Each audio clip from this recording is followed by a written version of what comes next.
천자문을 외우는 소년의 목소리가 한옥마루에 울려 퍼지던 어느 봄날이었습니다. 6살, 그러니까 지금으로 치면 유치원도 제대로 다니기 전 나이였죠. 그런데 이 아이는 천자가 넘는 한자를 줄줄 외우고 있었어요. 옆집 어른들이 신기해서 구경 올 정도였습니다. 저 집 막내가 범상치 않다더니 정말 천재구먼. 동네 어귀에서 이런 소문이 돌았습니다. 당시 조선은 1000년 넘게 이어진 유교 전통이 뿌리 깊게 박혀있던 시대였어요. 양반 집안 자제라면 당연히 한학을 배우고 과거를 보고 벼슬길에 오르는 게 정해진 수순이었습니다. 그런데 이 소년의 인생은 그런 평범한 길과는 애초부터 달랐어요.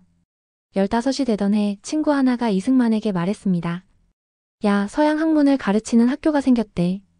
거기 가면 영어도 배운다던데 같이 가볼래? 배제학당이라는 곳이었죠. 미국 선교사들이 세운 조선에서는 보기 드문 신식 학교였습니다. 부모님은 반대했어요. 당연하죠. 양반 집안 자식이 서양 오랑캐 말을 배운다니 말이 되느냐? 하지만 이승만은 고집이 셌습니다.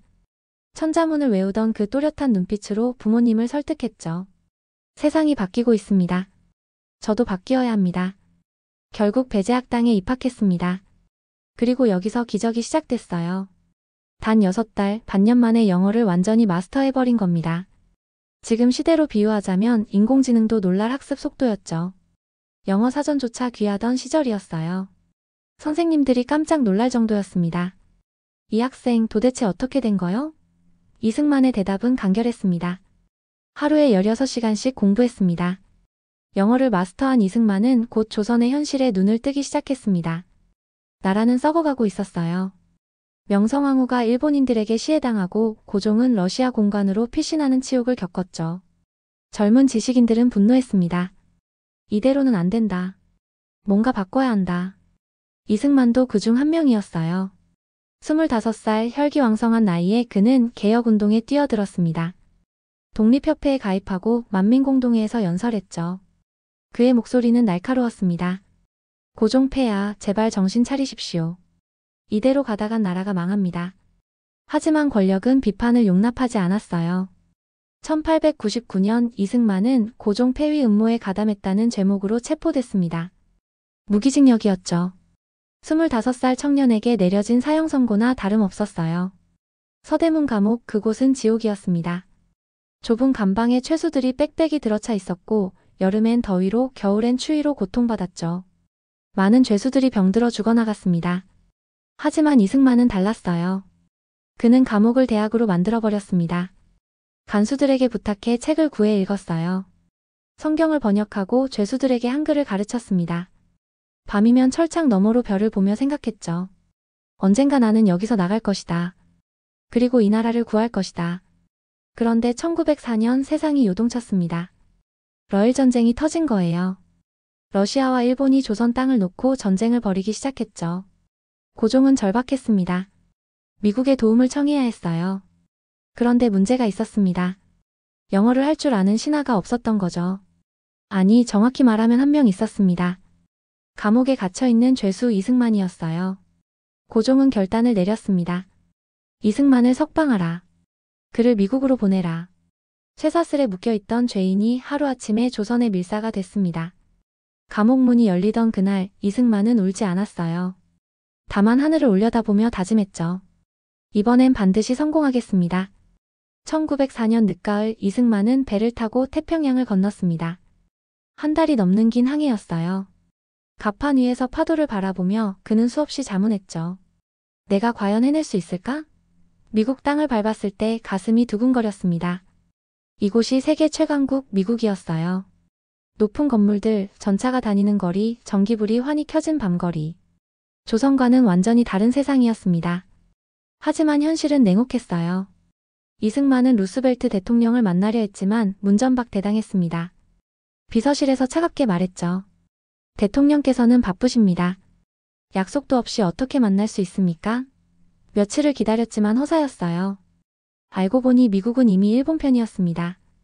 러일 전쟁에서 일본을 지지하고 있었죠. 약소국 조선의 사정 따위는 안중에도 없었어요. 이승만은 좌절했습니다. 밤마다 허름한 여인 숙방에서 천장을 바라보며 눈물을 삼켰죠. 내가 뭘 잘못한 걸까? 나라가 약하다는 게 이렇게 비참한 거구나. 하지만 그는 포기하지 않았어요. 아니, 오히려 더 큰 결심을 했습니다. 외교로 안 되면 힘을 길러야 한다. 지식을, 실력을 쌓아야 한다. 나 혼자라도 배워서 언젠가 이 나라를 일으켜 세우겠다. 그때부터 이승만의 진짜 도전이 시작됐습니다. 30살 늦은 나이였지만 그는 대학에 가기로 결심했어요. 돈은 한 푼도 없었습니다. 하지만 방법은 있었죠. 아르바이트를 하고 장학금을 받고 교회에서 연설하며 후원금을 모았습니다. 저는 조선에서 온 유학생입니다.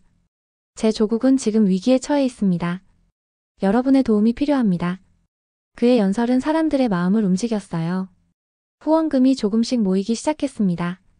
조지 워싱턴 대학교에 입학했을 때 이승만은 이미 30살이었습니다. 주변 학생들은 20살 안팎의 청춘들이었죠. 하지만 나이는 문제가 아니었어요. 오히려 그의 눈빛은 그 누구보다 뜨겁게 타올랐습니다. 수업 시간엔 가장 앞자리에 앉아 필기했고 도서관에선 가장 늦게까지 남아 공부했어요. 밤을 새우는 건 일상이었습니다. 낮에는 학교에서 공부하고 저녁엔 식당에서 설거지를 했어요. 주말엔 교회에서 청소를 하며 생활비를 벌었죠. 한 달에 받는 돈은 고작 몇 달러, 빵과 우유로 끼니를 때웠습니다. 친구들이 물었어요. 이승만, 자네는 왜 그렇게까지 하는가? 그의 대답은 간결했습니다. 저는 혼자가 아닙니다. 제 뒤에는 2천만 동포가 있습니다. 2년 만에 학사학위를 받았습니다. 보통은 4년이 걸리는 과정이었죠. 교수들이 놀랐어요. 이승만, 자네는 천재인가? 하지만 이승만은 멈추지 않았습니다. 곧바로 하버드 대학교 석사과정에 진학했어요. 하버드 세계 최고의 명문 대학이었죠. 여기서도 그는 눈부신 성과를 냈습니다. 1년 반 만에 석사학위를 받았어요. 지도 교수가 말했습니다. 자네는 박사과정에 진학해야 하네. 자네 같은 인재는 흔치 않아. 그렇게 프린스턴 대학교 박사과정에 들어갔습니다. 프린스턴은 미국 대통령을 배출한 명문 중의 명문이었어요. 여기서 이승만은 본격적으로 자신의 연구를 시작했습니다. 주제는 약소국의 중립과 외교였어요. 사실 이건 단순한 학문이 아니었습니다. 조선의 운명에 대한 고민이었죠. 왜 우리는 강대국에 짓밟히는가? 어떻게 하면 살아남을 수 있는가? 밤마다 연구실 불이 켜져 있었습니다. 이승만은 역사서를 뒤지고 외교 문서를 분석하고 국제법을 공부했어요. 3년이 흘렀습니다. 1910년 마침내 박사 학위를 받았죠. 조선인 최초의 미국 박사였습니다. 학위 수여식 날 관중석에서 박수가 터져 나왔어요. 하지만 이승만의 눈가엔 눈물이 맺혀 있었습니다. 그날 조선은 일본의 나라를 빼앗겼다는 소식이 들려왔거든요. 박사 학위 논문은 지금도 국제정치학 연구자들이 참고하는 문헌입니다. 제목은 미국의 영향을 받은 중립 필리핀에 관한 외교사였어요. 표면적으론 필리핀 이야기였지만 사실 그 속엔 조선의 운명이 투영돼 있었죠. 약소국이 강대국 사이에서 어떻게 생존해야 하는가, 중립은 과연 가능한가, 외교란 무엇인가? 이런 질문들이 빼곡히 담겨 있었습니다. 프린스턴 교수들은 감탄했어요. 이 논문은 단순한 역사 연구가 아니야. 실제 외교 현장에 적용할 수 있는 전략서라네. 지도 교수는 이승만에게 말했습니다. 자네는 학자로서 훌륭한 미래가 보장돼 있네. 우리 대학에 남아서 가르치지 않겠나? 명문 대학 교수직 제안이었어요. 당시로선 꿈같은 기회였죠. 안정된 수입, 명예, 학문적 자유. 모든 게 보장됐습니다. 하지만 이승만의 마음속엔 다른 그림이 그려지고 있었어요. 조선은 이미 망했습니다. 1910년 경술국치, 대한제국은 역사 속으로 사라졌죠. 하지만 이승만은 생각했습니다. 나라는 망했지만 민족은 살아있다. 누군가는 이들을 이끌어야 한다. 그게 바로 나다. 밤마다 기숙사 창가에 서서 하늘을 올려다봤어요. 고국의 별은 여기서도 보이는 걸까? 부모님은 살아계실까? 친구들은 어떻게 지내고 있을까? 그러던 어느 날 하와이에서 편지가 왔습니다. 재미 동포들이 보낸 거였어요. 선생님, 이곳엔 사탕수수 농장에서 고된 노동을 하는 동포들이 수천 명 있습니다. 그들은 글도 모르고 희망도 없이 살아갑니다. 선생님이 와서 가르쳐 주십시오. 이승만은 편지를 읽고 또 읽었습니다. 그리고 결심했죠. 이게 내 길이다. 교수가 아니라 민족의 스승이 돼야 한다. 프린스턴 교수진은 이승만을 설득하려 했습니다. 자네가 여기 남으면 동양 연구의 권위자가 될 수 있네. 책도 쓰고 제자도 기르고 편안하게 살 수 있어. 하지만 이승만은 고개를 저었어요. 감사합니다, 교수님. 하지만 저는 가야 합니다. 제 동포들이 기다리고 있습니다. 1912년 이승만은 하와이로 떠났습니다. 그곳은 천국과는 거리가 멀었어요. 사탕수수 농장에서 일하는 조선인 노동자들은 하루 15시간씩 땡볕 아래서 일했습니다. 임금은 터무니없이 적었고 백인 감독들의 멸시와 구타는 일상이었죠. 많은 이들이 술로 하루를 보냈고 도박으로 근심을 잊으려 했습니다. 희망이 없었어요. 이승만은 그들 속으로 들어갔습니다. 낡은 교회당을 빌려 학교를 만들었어요. 한인중앙학원이라는 이름이었죠. 여기서 그는 한글을 가르치고 산수를 가르치고 역사를 가르쳤습니다. 하지만 무엇보다 중요한 건 희망을 가르치는 거였어요.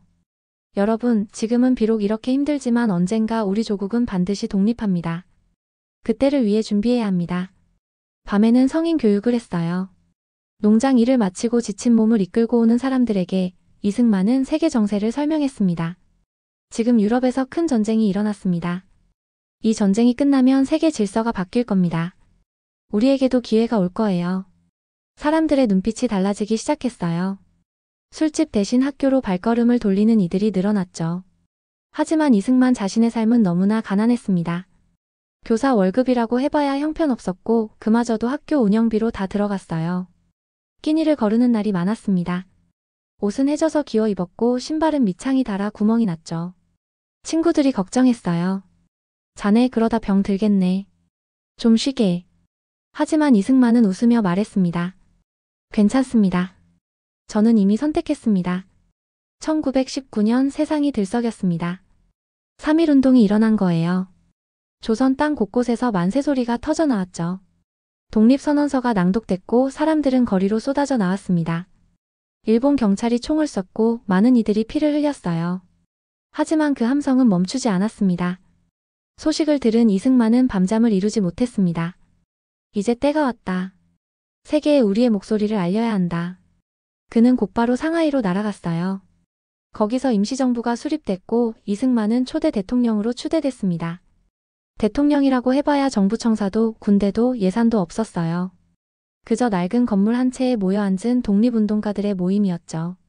하지만 이승만은 멈추지 않았습니다. 미국으로 건너가 의회를 찾아다니며 호소했어요. 조선은 일본의 식민지가 아닙니다. 우리는 독립할 권리가 있습니다. 강연장을 찾아다니고 신문에 기고하고 라디오에 출연했습니다. 때론 환영받았지만 때론 무시당했어요. 하지만 포기하지 않았죠. 40년이 흘렀습니다. 1910년부터 1945년까지 긴 세월이었어요. 그 세월 동안 이승만은 단 한 번도 고국 땅을 밟지 못했습니다. 망명객이었죠. 가족도 고향도 모든 걸 버리고 떠돌았어요. 워싱턴에서, 뉴욕에서, 하와이에서 그는 외롭게 싸웠습니다. 백발이 되고 주름이 깊어졌지만 의지는 꺾이지 않았어요. 그러던 1945년 8월 드디어 일본이 항복했습니다. 해방이었어요. 라디오에서 소식을 들은 이승만은 그 자리에 주저앉아 울었습니다. 70살 노인의 눈에서 눈물이 주르르 흘러내렸죠. 드디어 이날이 왔구나. 조국이 돌아왔다. 1945년 10월 이승만은 35년 만에 고국 땅을 밟았습니다. 김포공항은 인산인해였어요. 수만 명의 군중이 모여들었죠. 독립 만세, 이승만 박사 만세, 환호성이 터져나왔습니다. 하지만 이승만의 마음은 복잡했어요. 조국은 돌아왔지만 또 다른 시련이 시작되고 있었거든요. 나라는 남과 북으로 갈라졌고 이념의 대립이 격화되고 있었습니다. 3년간의 혼란을 거쳐 1948년 8월 15일 대한민국 정부가 수립됐습니다. 이승만은 초대 대통령으로 취임했어요. 73살 보통 사람 같으면 은퇴할 나이였죠. 하지만 그에게 쉼은 없었습니다. 전쟁이 터졌고 나라를 다시 세워야 했어요. 산업을 일으키고 교육을 확대하고 동맹을 맺어야 했습니다. 물론 완벽하지 않았어요. 실수도 있었고 논란도 많았습니다. 권위주의적이라는 비판도 받았죠. 하지만 부인할 수 없는 사실이 하나 있었습니다. 감옥의 죄수였던 그 소년이 세계를 떠도는 망명객이었던 그 남자가 결국 나라를 세웠다는 거예요. 한 사람의 불굴의 의지가 역사를 바꿨습니다. 2024년을 사는 우리는 때론 쉽게 포기합니다. 영어 공부가 힘들다고, 취업이 안 된다고, 인생이 막막하다고 좌절하죠. 하지만 생각해보세요. 배제학당에서 영어책 한 권 없이 공부하던 그 소년을, 감옥 속에서도 책을 손에서 놓지 않던 그 청년을 빵 한 조각으로 하루를 버티며 박사학위를 받던 그 남자를 말이에요. 이승만의 삶이 우리에게 던지는 메시지는 명확합니다. 천재성이란 타고나는 게 아니라 만들어지는 것이다. 불가능이란 없다. 포기하지 않는 한. 6개월 만에 영어를 마스터한 건 천재여서가 아니었어요. 하루 16시간씩 공부했기 때문이었죠. 6년 만에 박사학위를 받은 건 똑똑해서가 아니었습니다. 밤을 새워가며 연구했기 때문이었어요. 그리고 무엇보다 그는 개인의 성공을 넘어섰습니다. 명문대 교수가 될 수 있었지만 거절했고 편안한 삶을 살 수 있었지만 망명의 길을 택했어요. 왜냐고요? 조국이 아직 독립하지 못했으니까요. 2천만 동포가 아직 고통받고 있으니까요. 이게 진짜 지도자의 모습입니다. 조선의 감옥에서 시작된 한 소년의 여정은 프린스턴의 강단을 거쳐 결국 대한민국의 청와대까지 이어졌습니다. 그 여정 속에서 수없이 넘어지고 좌절하고 눈물 흘렸지만 결코 멈추지 않았어요. 그의 천재성은 개인만을 위한 게 아니었습니다. 나라를 위한, 민족을 위한 선물이었죠. 지금 이 순간에도 어딘가에서 누군가는 꿈을 꾸고 있을 겁니다. 불가능해 보이는 꿈을요? 하지만 기억하세요. 100년 전 감옥에 갇힌 한 죄수도 똑같은 꿈을 꿨다는 걸 말이에요.